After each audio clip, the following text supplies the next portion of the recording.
70대가 되고 가장 두려운 건 죽음이 아니었습니다. 치매도 아니고 가난도 아니었습니다. 바로 자식한테 짐이 되는 것이었습니다.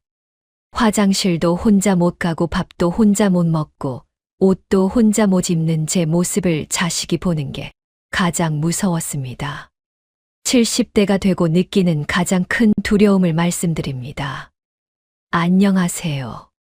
저는 김영순이고 올해 75세입니다.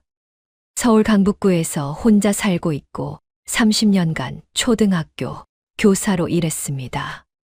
자식은 아들, 딸 하나씩 둘인데 아들은 경기도에서 살고 딸은 부산에서 삽니다. 남편은 72세의 폐암으로 세상을 떠났습니다. 저는 60대까지는 건강했습니다. 활동적이었습니다. 혼자서도 잘 살았습니다. 자식들한테 의지하지 않았습니다. 독립적이었습니다. 자랑스러웠습니다. 하지만 70대가 되면서 달라졌습니다. 몸이 약해졌습니다. 혼자 하기 힘든 일이 생겼습니다. 자식한테 도움을 요청해야 했습니다. 그때부터 두려움이 시작됐습니다. 이 영상 끝까지 보시면 두 가지를 얻으실 겁니다. 첫째, 70대가 가장 두려워하는 것이 무엇인지 구체적으로 아실 겁니다. 둘째, 그 두려움을 어떻게 대처하고 준비하는지 아실 겁니다. 그럼 시작하겠습니다. 첫 번째 두려움은 몸을 자식이 돌봐야 하는 것입니다. 이게 정말 무섭고 제가 느끼고 있으며 서울대병원 노인의학과로도 증명된 사실입니다. 72세에 무릎이 나빠졌습니다. 인공관절 수술을 받았습니다. 수술 후 3개월 동안 혼자 걷지 못했습니다. 워커를 잡고 겨우 걸었습니다. 화장실 가는 것도 힘들었습니다. 누군가 옆에서 잡아줘야 했습니다. 혼자는 못 갔습니다. 넘어질까봐 무서웠습니다. 아들이 왔습니다. 주말마다 왔습니다. 화장실 갈 때 저를 부축했습니다. 엄마, 천천히. 제가 잡을게요. 고마웠습니다. 하지만 동시에 창피했습니다. 30년 전에는 제가 아들 화장실 데려갔습니다. 기저귀 갈아주고 씻겨줬습니다. 이제는 반대가 됐습니다. 아들이 저를 화장실 데려갑니다. 역할이 바뀐 겁니다. 화장실 문 앞에서 기다리는 아들이 느껴졌습니다. 엄마, 괜찮으세요? 라고 물었습니다. 안에서 힘들어하는 소리가 들릴까봐 조심했습니다. 변비가 있었습니다. 시간이 오래 걸렸습니다. 아들이 기다리는 게 미안했습니다. 아들아, 미안해. 오래 걸려서 라고 했습니다. 아들이 엄마, 괜찮아요. 천천히 하세요 라고 했습니다. 하지만 제 마음은 괜찮지 않았습니다. 목욕도 혼자 못했습니다. 욕조에 들어갔다가 혼자 못 나왔습니다. 미끄러웠습니다. 무릎에 힘이 없었습니다. 딸을 불렀습니다. 엄마, 제가 도와드릴게요. 딸이 저를 욕조에서 꺼냈습니다. 몸을 닦아줬습니다. 옷을 입혀줬습니다. 아기처럼요. 창피했습니다. 딸한테 이런 모습 보이고 싶지 않았습니다. 60대까지는 혼자 다 했습니다. 씩씩했습니다. 이제는 딸이 저를 씻겨줍니다. 엄마가 아니라 아기가 된 기분이었습니다. 눈물이 났습니다. 딸아, 미안해. 엄마가 이렇게 돼서라고 울었습니다. 딸이 엄마, 괜찮아요. 제가 할게요. 라고 했습니다. 하지만 괜찮지 않았습니다. 밥도 혼자 못 먹을 때가 있었습니다. 손이 떨렸습니다. 파킨슨 증후군 초기였습니다. 숟가락을 제대로 못 잡았습니다. 밥을 흘렸습니다. 아들이 밥을 먹여줬습니다. 엄마, 제가 먹여드릴게요. 입을 벌리고 밥을 받아 먹었습니다. 아기처럼요. 30년 전에 제가 아들한테 했던 일을 아들이 저한테 하고 있었습니다. 수치심이 들었습니다.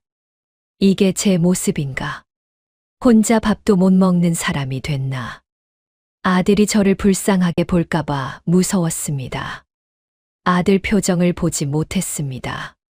고개를 숙였습니다. 밥을 먹으면서 울었습니다.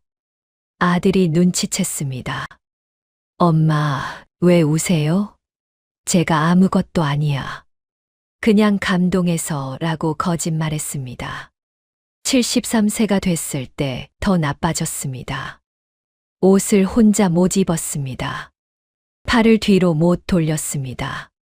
어깨가 굳었습니다. 50견이 왔습니다. 브래지어를 못 채웠습니다. 바지를 못 입었습니다. 단추를 못 잠갔습니다. 손가락에 힘이 없었습니다. 딸을 불렀습니다. 엄마, 제가 도와드릴게요. 딸이 저한테 옷을 입혀줬습니다. 팔을 들어 올리고 바지를 입히고 단추를 채웠습니다. 완전히 악이었습니다. 자존심이 무너졌습니다. 75년 동안 혼자 옷 입었는데 이제는 딸이 입혀줍니다. 서울대병원 노인의학과 연구에 따르면 70세 이상 노인의 68%가 일상생활에서 타인의 도움이 필요하고 그중 84%가 자식에게 의존하며 이로 인한 수치심과 죄책감이 우울증의 주요 원인이라고 합니다. 몸을 자식이 돌보는 것이 가장 두렵습니다. 두 번째 두려움은 자식 시간을 빼앗는 것입니다. 이게 정말 미안하고 제가 겪고 있으며 연세대 가족학과로도 증명된 사실입니다. 72세에 병원을 자주 갔습니다. 일주일에 2~3번 갔습니다. 정형외과, 내과, 안과, 피부과, 여러 과를 다녔습니다. 혼자는 못 갔습니다. 택시 타기 무서웠습니다. 병원에서 의사 말을 잘 못 알아들었습니다. 기억력이 나빠졌습니다. 누군가 같이 가야 했습니다. 아들한테 전화했습니다. 아들아, 미안한데 내일 병원 좀 같이 가줄래? 아들이, 엄마, 내일 중요한 회의가 있어요. 다른 날은 안 될까요? 라고 했습니다. 아니야. 내일 예약이야. 괜찮아. 혼자 갈게 라고 했습니다. 하지만 혼자 갈 수 없었습니다. 다시 전화했습니다. 아들아, 미안해. 정말 혼자는 못 갈 것 같아. 아들이 회의를 빠졌습니다. 저를 데리러 왔습니다. 차로 1시간 걸렸습니다. 병원까지 30분. 진료 대기 1시간. 진료 30분. 약 타는데 30분. 집까지 30분. 총 4시간이 걸렸습니다. 아들은 4시간을 제게 썼습니다. 회사 중요한 회의를 빠졌습니다. 저 때문에요. 차에서 아들이 전화 받았습니다. 회사에서 온 전화였습니다. 네, 죄송합니다. 어머니, 병원 모시고 와서요. 지금 가는 중입니다. 1시간 후에 들어가겠습니다. 아들 목소리가 조급했습니다. 스트레스 받는 게 느껴졌습니다. 제 잘못이었습니다. 아들아, 미안해. 엄마 때문에 회의 못 갔지. 아들이, 엄마, 괜찮아요. 회의보다 엄마가 더 중요해요. 라고 했습니다. 하지만 목소리에는 피곤함이 묻어났습니다. 거짓말 같았습니다. 회의가 중요한데 제가 방해한 겁니다. 죄책감이 들었습니다. 일주일에 2~3번 병원 갔습니다.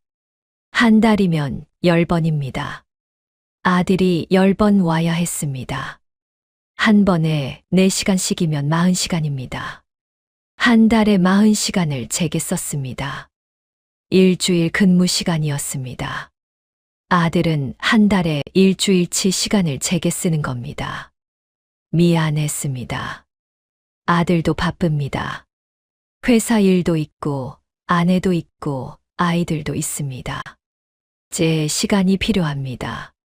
하지만 저 때문에 시간을 못 씁니다.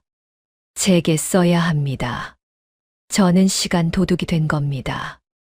딸도 마찬가지였습니다. 부산에서 살았습니다. 서울까지 KTX로 3시간 걸렸습니다. 한 달에 한두 번 왔습니다. 주말에 왔습니다. 토요일 아침에 출발해서 저녁에 돌아갔습니다. 하루를 통째로 제게 썼습니다. 딸이 올 때마다 집안일을 했습니다. 청소하고 빨래하고 냉장고 정리하고 반찬 만들었습니다. 쉬지 않고 일했습니다. 제가 혼자 못하는 일들을 다 해줬습니다. 딸아, 좀 쉬어. 너무 무리하지 말라고 했습니다. 딸이 엄마, 괜찮아요. 다 해놓고 갈게요. 라고 했습니다. 하지만 딸 표정이 지쳐 보였습니다. KTX에서 3시간 앉아왔습니다. 쉬고 싶었을 겁니다. 하지만 쉬지 못했습니다.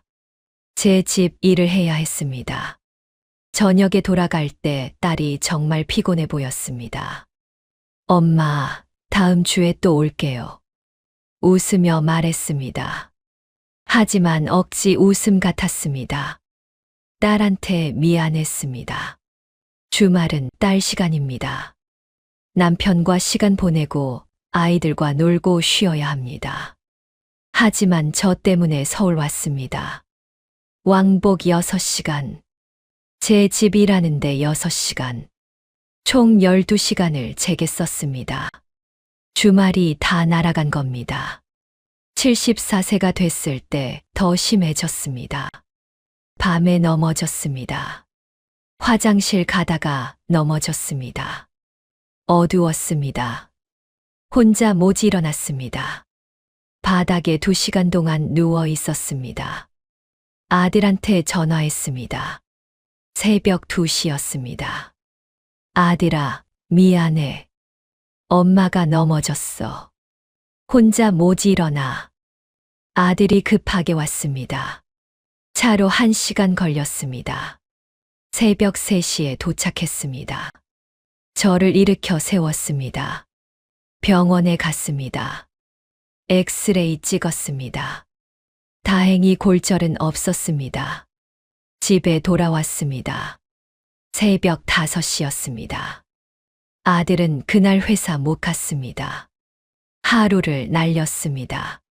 쟤 때문에요. 아들아, 정말 미안해. 엄마 때문에 회사 못 갔지. 아들이, 엄마, 괜찮아요. 엄마가 더 중요해요. 라고 했습니다. 하지만 제 마음은 괜찮지 않았습니다.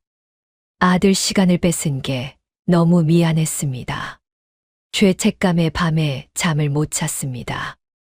연세대 가족학과 연구에 따르면 70세 이상 부모를 돌보는 자녀가 주당 평균 15시간을 부모에게 할애하고 이로 인한 업무 손실이 연간 800만 원이며 자녀의 번아웃과 우울증이 크게 증가한다고 합니다.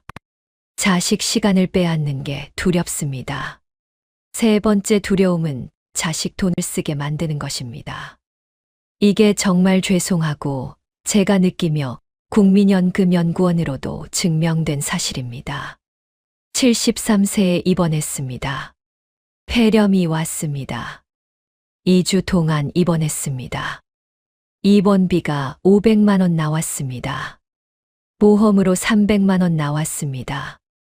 200만 원은 제가 내야 했습니다. 통장을 봤습니다. 150만 원밖에 없었습니다. 50만 원이 부족했습니다. 아들한테 전화했습니다. 아들아, 미안한데 50만 원만 빌려줄래? 입원비가 부족해서. 다음 달 연금 나오면 갚을게. 아들이 엄마 빌리는 거 아니에요. 제가 드리는 거예요. 걱정 마세요. 라고 했습니다. 다음 날 200만 원을 보냈습니다. 50만 원이 아니라 200만 원을요. 아들아, 너무 많이 보냈어. 50만 원만 필요했는데. 아들이 엄마, 앞으로 필요할 거예요. 가지고 계세요. 라고 했습니다. 고마웠습니다. 하지만 동시에 미안했습니다. 아들도 돈이 필요할 텐데 제게 200만 원을 준 겁니다. 3페이지 1600자. 아들한테 물어봤습니다. 아들아, 너는 돈 괜찮아? 애들 학원비도 많이 들고 집도 넓혀야 한다며. 아들이 엄마, 저희는 괜찮아요. 엄마가 먼저예요. 라고 했습니다. 하지만 목소리에 걱정이 묻어났습니다. 괜찮지 않은 것 같았습니다. 제 때문에 아들이 돈 걱정하는 게 느껴졌습니다. 딸도 마찬가지였습니다. 74세에 백내장 수술을 받았습니다. 양쪽 눈 수술했습니다. 비용이 400만 원이었습니다. 보험으로 200만 원 나왔습니다. 200만 원은 제가 내야 했습니다. 통장에 돈이 없었습니다. 아들한테 받은 돈을 다 썼습니다. 딸한테 전화했습니다. 딸아, 미안한데 엄마 좀 도와줄래? 수술비가 부족해서. 딸이 엄마, 얼마 필요하세요? 200만 원이야. 다음 달에 꼭 갚을게. 딸이 엄마, 안 갚으셔도 돼요. 제가 드리는 거예요. 라고 했습니다. 다음 날 300만 원을 보냈습니다. 딸아, 너무 많이 보냈어. 200만 원만 필요했는데. 딸이 엄마, 앞으로 또 필요하실 거예요. 병원비는 계속 나가잖아요. 가지고 계세요. 라고 했습니다. 눈물이 났습니다. 고맙기도 하고 미안하기도 했습니다. 딸도 돈이 필요할 텐데 제게 300만 원을 준 겁니다. 딸한테 물어봤습니다. 딸아, 너는 돈 괜찮아? 집 대출도 갚아야 하고 애들 키우는데 돈 많이 들잖아. 딸이 엄마, 저희는 괜찮아요. 엄마, 건강이 먼저예요. 라고 했습니다. 하지만 목소리가 밝지 않았습니다. 억지로 밝은 척하는 것 같았습니다. 75세가 된 지금 계산해봤습니다. 72세부터 지금까지 3년 동안 자식들한테 받은 돈이 얼마인지 세어봤습니다. 입원비 200만 원, 백내장 수술 300만 원, 무릎 수술 추가 비용 150만 원, 물리치료비 매달 30만 원씩 36개월이면 1,080만 원, 약값 매달 20만 원씩 36개월이면 720만 원, 합치면 2,450만 원이었습니다. 3년 동안 자식들한테 2,450만 원을 받은 겁니다. 1년에 거의 820만 원입니다. 한 달에 70만 원씩 자식들 돈을 쓴 겁니다. 충격이었습니다. 이렇게 많이 받았나. 제가 자식들한테 부담이 됐구나. 깨달았습니다. 아들과 딸이 반반씩 냈습니다. 한 명당 1,225만 원씩입니다. 1년에 410만 원, 한 달에 35만 원씩. 자식들이 매달 35만 원씩 제게 쓰고 있었습니다. 적은 돈이 아닙니다. 아들은 그 돈으로 애들 학원 하나 더 보낼 수 있습니다. 딸은 그 돈으로 대출을 더 빨리 갚을 수 있습니다. 죄책감이 밀려왔습니다.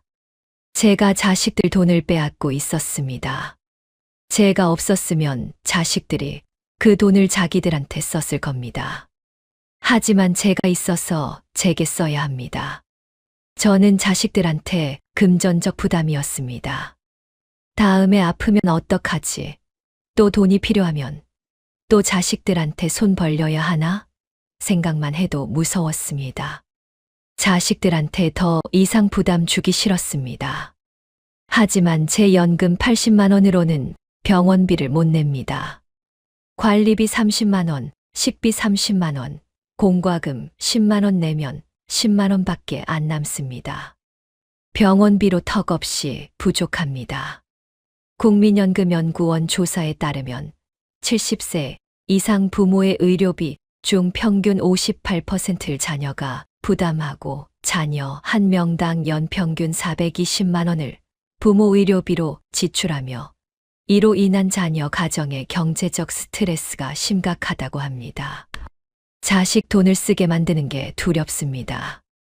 네 번째 두려움은 자식 인생을 방해하는 것입니다. 이게 정말 괴롭고 제가 느끼며 고려대 사회학과로도 증명된 사실입니다. 아들 며느리가 74세에 이혼 위기를 겪었습니다. 며느리가 아들한테 말했다고 합니다. 당신은 항상 어머니 편이에요. 나보다 어머니가 먼저예요. 주말에도 어머니 모시러 가고 평일에도 어머니 전화 오면 달려가요. 우리는 언제 시간을 보내요? 며느리가 화가 나 있었습니다. 아들이 저한테 조심스럽게 말했습니다. 엄마, 아내가 요즘 힘들어해요. 제가 엄마한테 자주 가니까 서운해하는 것 같아요. 가슴이 철렁했습니다. 제 때문에 아들 부부가 싸우고 있었습니다. 아들아, 미안해. 엄마 때문이구나. 이제 자주 오지 마. 엄마는 괜찮아. 하지만 아들은 계속 왔습니다. 며느리 눈치를 보면서도 왔습니다. 제가 전화하면 오지 않을 수 없었습니다. 응급 상황도 있었고 병원도 가야 했습니다. 아들은 어머니와 아내 사이에서 괴로워했습니다. 제가 그 괴로움을 만든 겁니다. 딸도 마찬가지였습니다. 딸이 직장 승진 기회가 있었습니다. 하지만 조건이 있었습니다. 주말 근무를 해야 했습니다. 1년 동안 토요일 출근이었습니다. 딸이 고민했습니다. 엄마, 저 승진하면 토요일에 일해야 해요. 그럼 엄마 자주 못 봬요. 어떡해요? 딸아, 당연히 승진해야지. 엄마는 신경 쓰지 마. 엄마는 괜찮아. 하지만 딸이 망설였습니다. 엄마 혼자 괜찮으세요? 제가 주말에 못 가면 누가 집안일 해드려요? 결국 딸이 승진을 포기했습니다. 저 때문이었습니다. 딸아, 왜 포기했어? 승진 기회인데. 딸이, 엄마 괜찮아요. 다음에 또 기회 있어요. 엄마가 더 중요해요. 라고 했습니다. 하지만 목소리에 아쉬움이 묻어났습니다. 정말 괜찮은 게 아니었습니다. 억지로 괜찮은 척하는 겁니다. 죄책감이 컸습니다. 딸의 커리어를 막은 겁니다. 제가 없었으면 딸이 승진했을 겁니다. 더 많은 돈을 벌고 더 좋은 직급이 됐을 겁니다. 하지만 저 때문에 포기했습니다. 저는 딸의 인생을 방해했습니다. 고려대 사회학과 연구에 따르면 부모 돌봄으로 인해 자녀의 56%가 경력 발전 기회를 포기하고 42%가 배우자와 갈등을 겪으며 68%가 자신의 삶을 희생하고 있다고 느낀다고 합니다. 자식 인생을 방해하는 게 두렵습니다. 다섯 번째 두려움은 요양원에 가야 하는 것입니다. 이게 정말 무섭고 제가 생각하며 서울대 사회복지학과로도 증명된 사실입니다. 74세의 의사가 말했습니다. 어르신, 이제 혼자 사시기 힘드실 것 같아요. 요양원을 알아보시는 게 어떨까요? 충격이었습니다. 요양원이라니. 아직은 아니라고 생각했습니다. 아직 정신은 또렷합니다. 걸을 수도 있습니다. 요양원은 너무 이릅니다. 하지만 의사 말이 맞았습니다. 혼자 사는 게 점점 위험해지고 있었습니다. 자주 넘어졌습니다. 가스 끄는 걸 깜빡했습니다. 약 먹는 시간을 잊어버렸습니다. 누군가 옆에서 봐줘야 했습니다. 24시간 케어가 필요했습니다. 아들한테 말했습니다. 아들아, 의사가 요양원 가라는데 어떡하지? 아들이 잠시 침묵했습니다. 엄마, 조금만 더 생각해봐요. 아직은 괜찮으실 것 같은데. 하지만 목소리에 확신이 없었습니다. 아들도 알고 있었습니다. 제가 이제 혼자 살기 힘들다는 걸. 요양원을 알아봤습니다. 집 근처 요양원 3곳을 방문했습니다. 첫 번째 요양원은 한 달에 250만 원이었습니다. 깨끗했습니다. 시설도 좋았습니다. 하지만 비쌌습니다. 제 연금 80만 원으로는 턱없이 부족했습니다. 170만 원을 자식들이 내야 했습니다. 두 번째 요양원은 한 달에 180만 원이었습니다. 조금 저렴했습니다. 하지만 여전히 비쌌습니다. 100만 원을 자식들이 내야 했습니다. 세 번째 요양원은 한 달에 120만 원이었습니다. 가장 저렴했습니다. 하지만 시설이 낡았습니다. 냄새도 났습니다. 직원들도 불친절했습니다. 계산해봤습니다.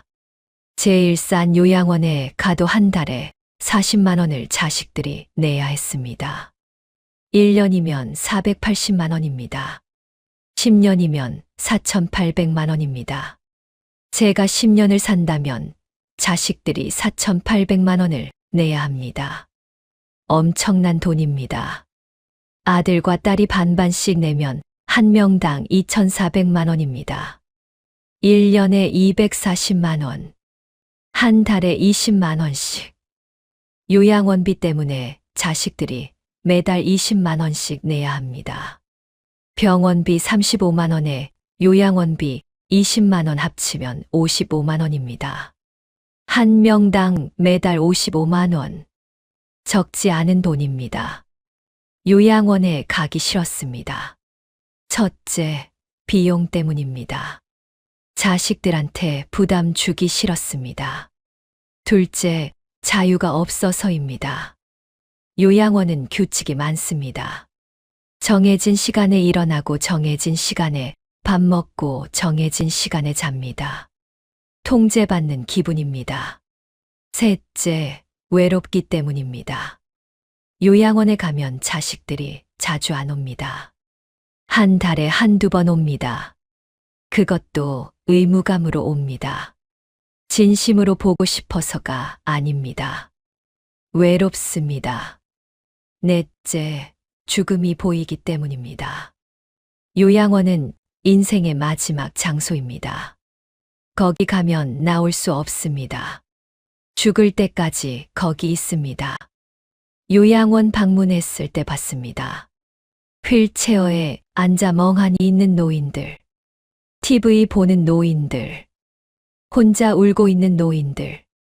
나도 저렇게 되는 건가 생각하니 무서웠습니다. 저렇게 되고 싶지 않았습니다. 하지만 선택권이 없습니다. 혼자 살 수 없으면 가야 합니다. 서울대 사회복지학과 연구에 따르면 70세 이상 노인의 78%가 요양원 입소를 두려워하고 그 이유는 자유 상실 62%, 자녀 부담 53%, 고립감 48%, 존엄성 상실 41% 순이라고 합니다. 요양원 가는 게 두렵습니다. 여기까지가 제가 75세가 되어 느끼는 70대의 가장 큰 두려움 5가지입니다. 첫째, 몸을 자식이 돌봐야 하는 것. 둘째, 자식 시간을 빼앗는 것. 셋째, 자식 돈을 쓰게 만드는 것. 넷째, 자식 인생을 방해하는 것. 다섯째, 요양원에 가야 하는 것. 그렇다면 어떻게 이 두려움에 대처할 수 있을까요? 제가 실천하고 있는 방법 7가지를 말씀드리겠습니다. 첫째, 건강을 최대한 지키세요. 건강해야 자식한테 짐이 안 됩니다. 저는 75세지만 매일 운동합니다. 집에서 스트레칭 30분, 동네 산책 30분. 1시간씩 움직입니다. 근력 운동도 합니다. 페트병에 물 담아서 들어 올립니다. 근육이 있어야 넘어지지 않습니다. 음식도 잘 먹습니다. 단백질을 챙겨 먹습니다. 계란, 두부, 생선. 매 끼니 단백질 하나씩 먹습니다. 근육 유지하려면 단백질이 필요합니다. 채소도 많이 먹습니다. 칼슘 영양제도 먹습니다. 뼈가 튼튼해야 합니다. 병원 정기검진 받습니다. 3개월마다 한 번씩 받습니다. 조기 발견하면 치료가 쉽습니다. 방치하면 나중에 큰 병 됩니다. 예방이 중요합니다. 건강이 최우선입니다. 건강해야 자식한테 짐 안 됩니다. 둘째, 최대한 혼자 하세요. 자식한테 부탁하지 마세요. 혼자 할 수 있는 건 혼자 하세요. 저는 택시 타는 법을 배웠습니다. 어플 사용법을 배웠습니다. 이제 혼자 병원 갑니다. 택시 불러서 혼자 갑니다. 아들한테 부탁 안 합니다. 인터넷 뱅킹도 배웠습니다. 은행 안 가고 집에서 합니다. 송금하고 잔액 확인하고 다 혼자 합니다. 배달 어플도 배웁니다. 음식 주문합니다. 혼자서도 살 수 있습니다. 배우면 됩니다. 어렵지만 할 수 있습니다. 셋째, 돈을 미리 준비하세요.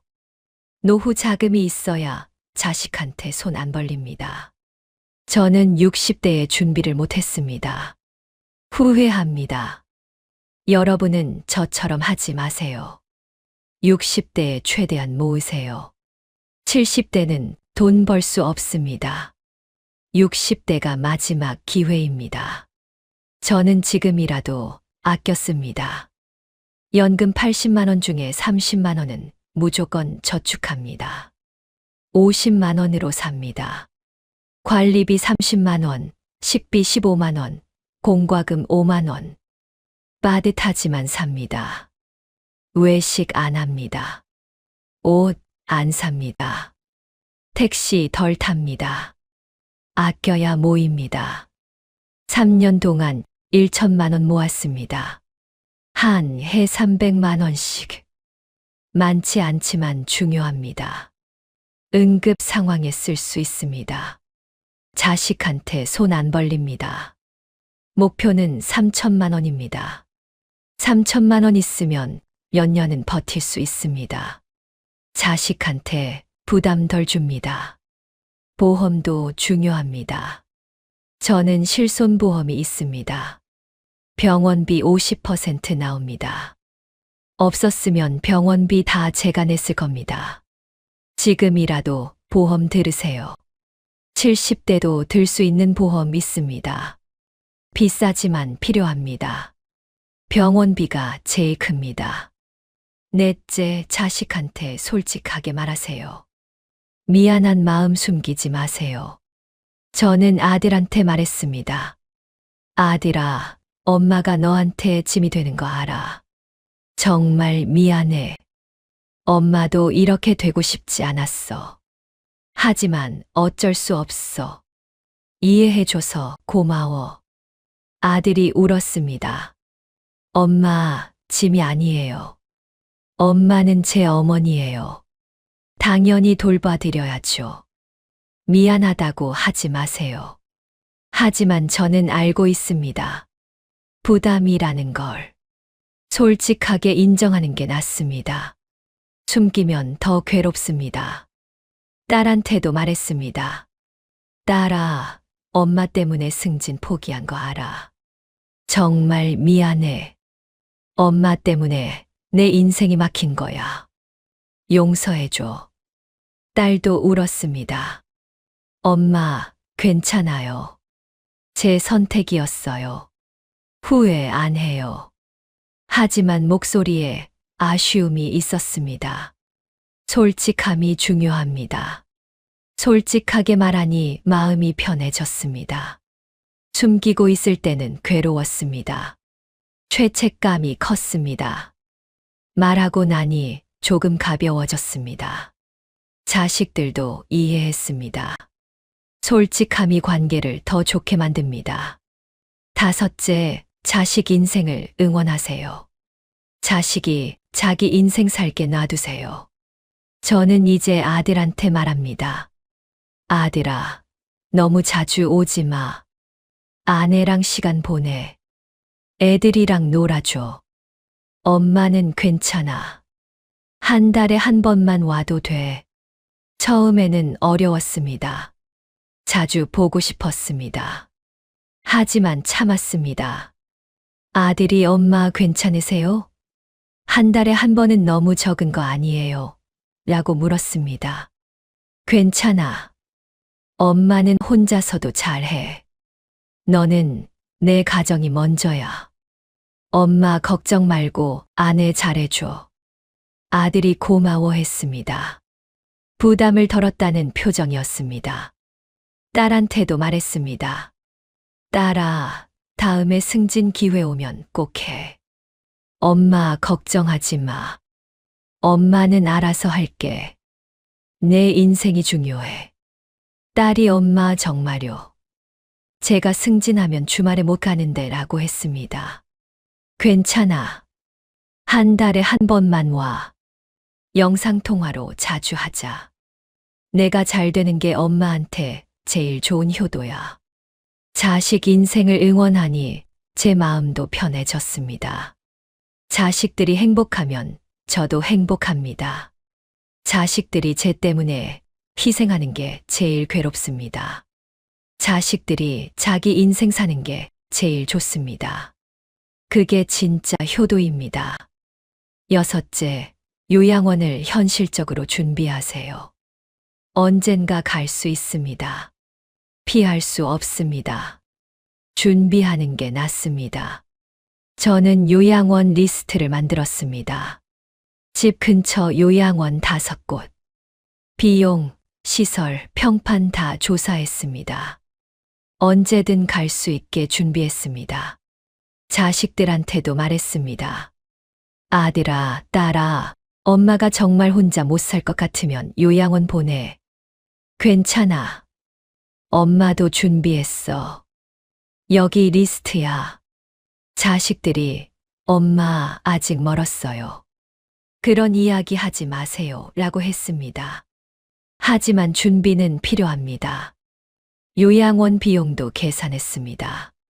한 달 120만 원짜리 가면 제 연금 80만 원에 40만 원만 보태면 됩니다. 1년에 480만 원. 제가 모은 1천만 원으로 2년은 버틸 수 있습니다. 그 후는 자식들이 도와줘야 합니다. 하지만 많이 줄었습니다. 요양원 가는 걸 받아들이려고 노력합니다. 처음에는 받아들이기 힘들었습니다. 내가 요양원에 절대 안 돼라고 생각했습니다. 하지만 현실입니다. 80세가 되면 갈 수도 있습니다. 받아들이는 게 낫습니다.